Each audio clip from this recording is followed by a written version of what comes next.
ঘরে চাল ডাল তেল শেষ হয়ে গেছে, আজকে আনতে হবে, না হলে কাল রান্না হবে না। ঠিক আছে, আজকে সবকিছু আনার চেষ্টা করব। ব্যবসা ভালো যাচ্ছে না, সমাজে টিকে থাকা খুব কঠিন হয়ে যাচ্ছে। বাবা স্কুলে ড্রেস ছাড়া ক্লাস করতে দেবে না বলেছে। আগামী সপ্তাহে ড্রেস ছাড়া স্কুলে আর ঢুকতে দেবে না বাবা। ঠিক আছে, এর মধ্যেই কিনে দেব। তুমি ভালোভাবে পড়ালেখা করো, তোমাকে অনেক বড় হতে হবে। ঠিক আছে বাবা, তুমি চিন্তা করো না, আমি একদিন মানুষ হবই। বাবা, জীবনে বড় হতে হলে পড়ালেখা ভালোভাবে করতে হবে।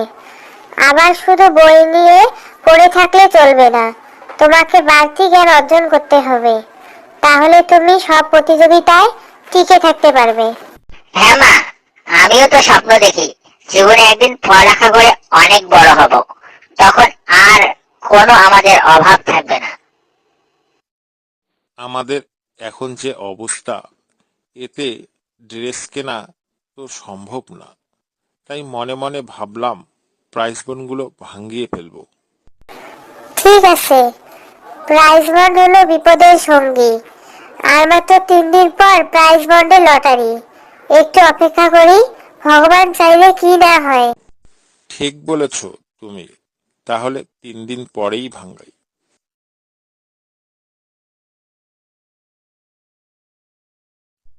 লক্ষ্মী, লক্ষ্মী, আমাদের সত্যি কপাল খুলে গেছে। প্রাইজ মানির প্রথম পুরস্কার আমরা পেয়ে গেছি।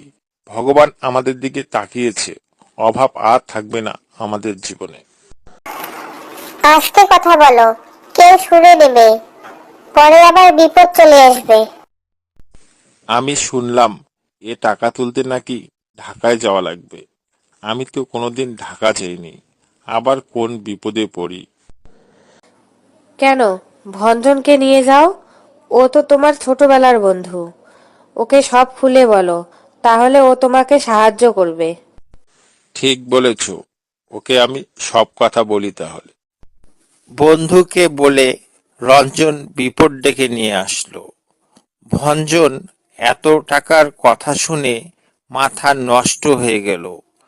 সে চিন্তা করলো এত টাকা পেলে ও আমার চেয়ে বড়লোক হয়ে যাবে।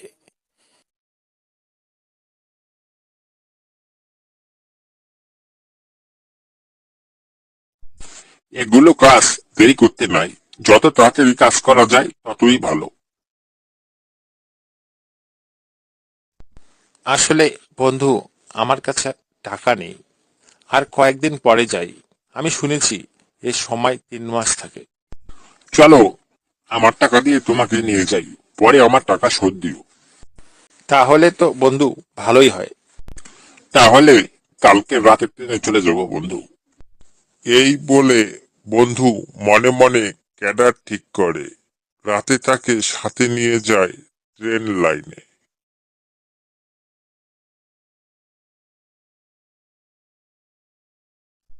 বন্ধু, এখানে আবার এত রাতে ঝন্টু কাটার কেন?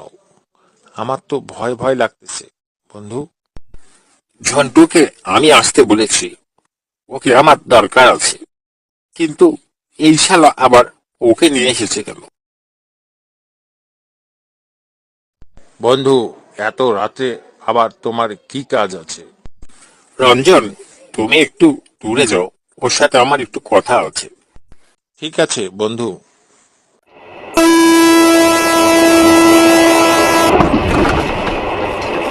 ঝন্টু, রঞ্জনকে ট্রেনের নিচে ফেলে দিতে হবে। এর জন্য আমি তোমাকে 1 লক্ষ টাকা দেব। কি বলো ভঞ্জন? ও তোমার বাল্য বন্ধু, তুমি এরকম চিন্তা করো কিভাবে? ঝন্টু, আমি চলে গেলাম। সমীর, শোন, এটা কিন্তু বড় টাকার কাজ। তুই কাউকে বলবি না।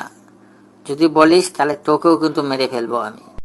বন্ধু, তোমার প্রাইজ বোনটা আমাকে দিয়ে দাও, আমার কাছে রেখে দিই। ঠিক আছে বন্ধু, তোমার কাছে রেখে দাও। আমাকেও ঝন্টুকে দেখে ভয় লাগছে, আবার কি করে বসে।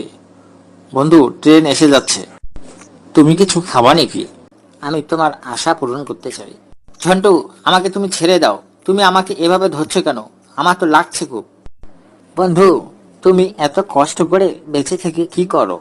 আমি এর জন্যই ঝন্টুকে ঠিক করেছি তোমাকে মারার জন্য 1,00,000 টাকা। না বন্ধু, তুমি এরকম করো না, তাহলে আর কেউ কোনোদিন বন্ধুকে বিশ্বাস করবে না। আমাকে ছেড়ে দাও, আমার বউ আছে, আমার সন্তানকে মানুষ করতে হবে। তুমি আমার প্রাইজ বন্ড নিয়ে নাও। ট্রেন এসে গেছে। তোকে ছেড়ে দিলেও তুই সবাইকে বলে দিবি। এর জন্য তোর বাঁচা ঠিক হবে।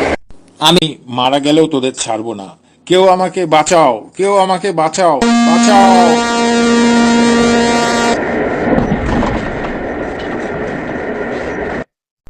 আমার কার্টুনটি যদি ভালো লাগে তাহলে পরবর্তী পার্ট দেখার জন্য অবশ্যই সাবস্ক্রাইব করবেন, সাথে কমেন্ট করবেন।